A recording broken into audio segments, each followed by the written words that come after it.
పశ్చిమ గోదావరి జిల్లా ఉండి నియోజకవర్గం పరమ పవిత్రమైన తిరుమల మహాప్రసాదం లడ్డు అపవిత్రతకు మరియు దేవాలయాలపై జరుగుతున్న దాడులను వ్యతిరేకిస్తూ ఆక్వీడు మాదివాడలో వెంచేసి ఉన్న శ్రీ మల్లేశ్వర శ్రీ వెంకటేశ్వర స్వామి దేవస్థానం నందు పశ్చిమ గోదావరి జిల్లా తెలుగుదేశం పార్టీ అధ్యక్షులు మంతెన రామరాజు ఆధ్వర్యంలో గోపూజ శాంతి పూజ నిర్వహించారు. ప్రాయశ్చిత దీక్షకు మద్దతుగా ఆలయం నుండి జాతీయ రహదారిపై హిందువుల మనోభావాలను కాపాడాలని నమో గోవింద అంటూ హిందువులు భారీ ర్యాలీ నిర్వహించారు.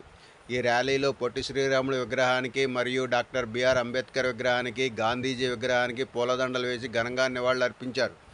ఈ కార్యక్రమంలో జిల్లా తెలుగుదేశం పార్టీ అధ్యక్షులు మంతెన రామరాజు, జనసేన పార్టీ ఉండి నియోజకవర్గ in-charge Juttuka Nagaraju, BJP party Undi నియోజకవర్గ ఇన్ఛార్జ్ కోరా రామ్మూర్తి, తెలుగుదేశం పార్టీ మండల అధ్యక్షులు మోటుపల్లి రామవరప్రసాద్, పట్టణ అధ్యక్షులు బొల్లా వెంకట్రావు, జనసేన పార్టీ మండల అధ్యక్షుడు అల్లాడి బాలాజీ, పట్టణ అధ్యక్షులు పిల్లా నరసింహరావు, తోట వాసు, గౌర లక్ష్మి, బీజేపీ మండల అధ్యక్షులు కట్టిరెడ్డి ఏడుకొండలు, బీజేపీ పట్టణ అధ్యక్షులు సింగులూరు చిట్టుబాబు తదితర టీడీపీ, జనసేన, బీజేపీ నాయకులు ఈ ర్యాలీలో పాల్గొన్నారు.